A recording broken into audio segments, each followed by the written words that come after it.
time involves partying the night away. There you see them in their outfits, revealing. Yes, very, very, you know, racy there. And apparently they go out, they do all the things that young people do. Chat up the guys, have a few drinks, and they have, as a couple, been known to dance on tables. Now, Mum Ruth says that partying with her 17-year-old daughter is the best way for her to keep an eye on her. But is this responsible parenting? We've got journalist Mum Liz Fraser here too. She says no, it's not. In fact, she thinks Ruth is a bad role model to her daughter. So that is the debate this morning. Yeah. It's going to get a lot of people talking, this one. Ruth, when did you start taking Terry out with you? I moved in London in October, and Terry was nearly 17. And she actually, you know, started drinking behind my back when she was 14. Which a lot of teenagers do, yeah. So I decided to take over and take responsibility of my daughter. And I decided, actually, if we go for a meal, she could have a glass of wine. And like any parent would do on a Christmas, over 14 years old, I think it's the right age to actually take control of a child and say, look, this is not right. And this was, you said, when you found out that she had been drinking at 14, which we say a lot of teenagers do, and it's very nice of Terry to come and admit that and talk to us about it today. How did you feel then? Because you were quite worried about the amount of drinking she was doing at that age, weren't you?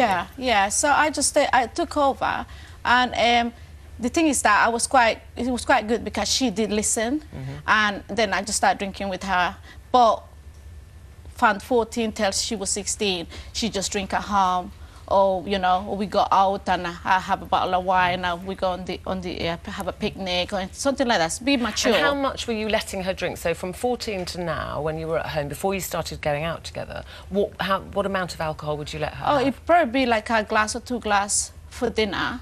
Yeah, but not every day. It would be like a Sunday or, you know, special times. Yeah. OK, but there's a sort of conflict. Well, you know, you see this as policing, but we see pictures there and they show you in a very fun way.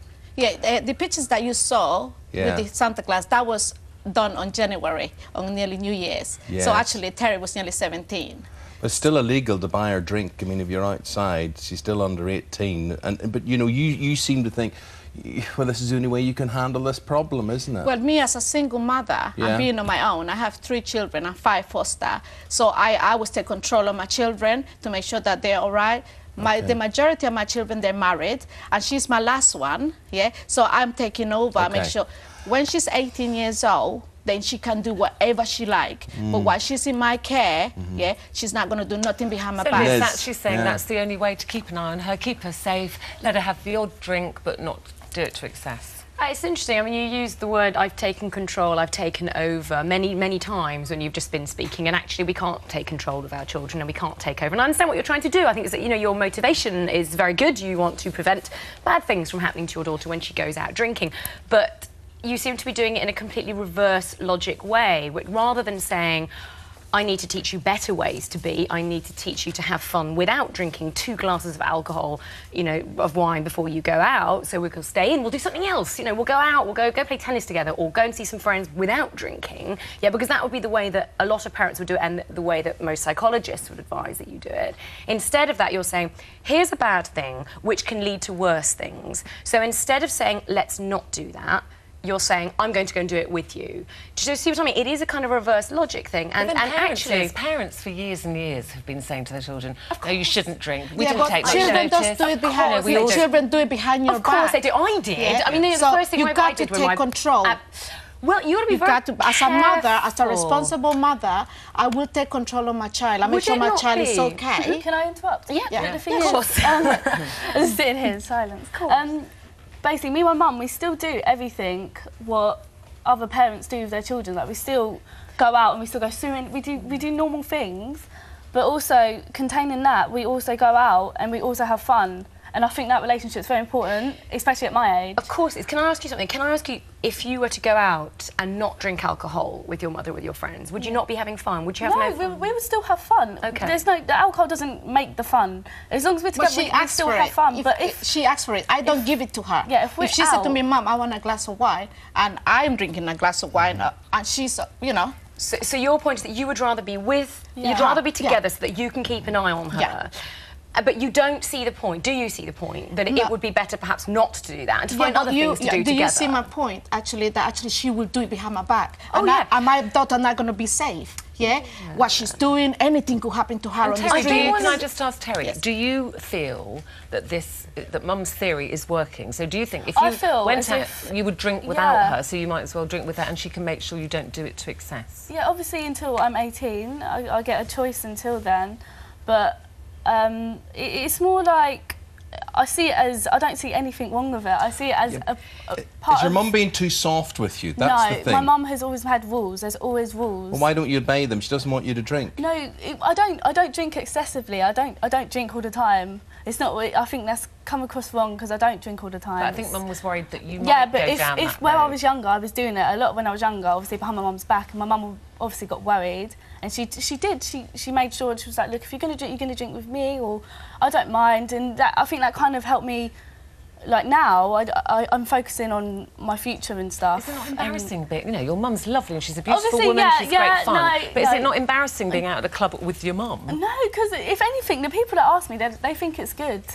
They think they're just like, wow, you don't see that often, and I think it's good to have that bond. I think that is a good point. I mean, we have a bit of an odd thing actually in this country now, I think, where parents are becoming their children's best mates, and this happens a lot, and the fact is that you are her mother. You're not her best friend. You're her mother. I have friends on my own. Okay, so no, that's fine. Don't get me wrong. Cool. I do have my friends. We have a culture in this country, and a lot of people watching now will be thinking of this. We have a culture in this country where you don't have a glass of wine and go out and have a night. You have a bottle. You have 2 bottles of wine, and this whole getting really hammered, dancing on tables, dressing. Do you ever have a drink? I do have a drink. Yes, right. So actually, I don't get drunk, but I do drink occasionally. Yeah, occasionally. No, but what's the point of drinking if you're not actually going to get a little bit tipsy? That's really?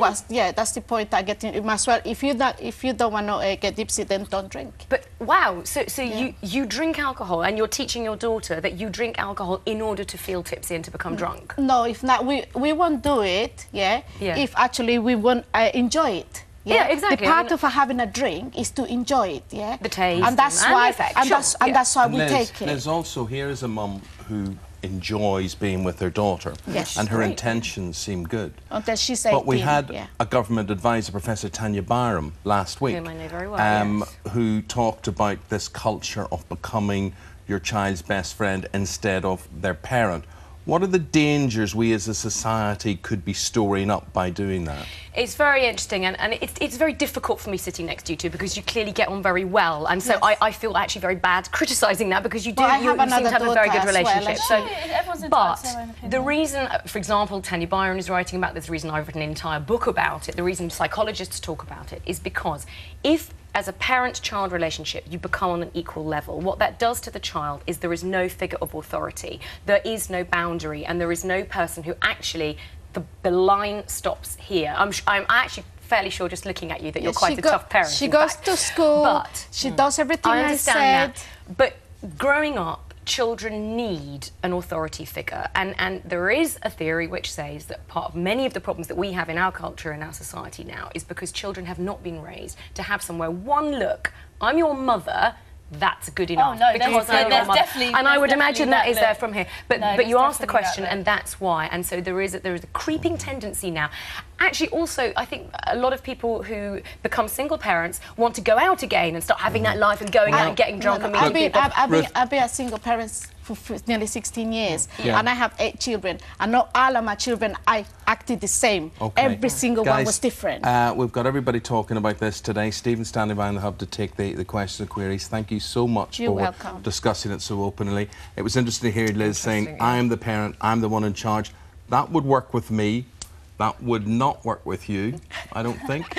You were younger. Oh, no, I think it would. No, I do get that thing of you can't always be your child's friend, but I also think it's very interesting. No, when you were a child, I'm saying, would it have worked. Yeah, my dad was absolutely, you know, I'm the parent and I'm in charge. But I think it's very interesting that Terry's saying she does think without mum's coming out and kind of keeping an eye on that she might have gone down the road of drinking too much, and I find that interesting that you as a teenager are agreeing with that. Let's get the reaction on this as it's coming in. Stephen.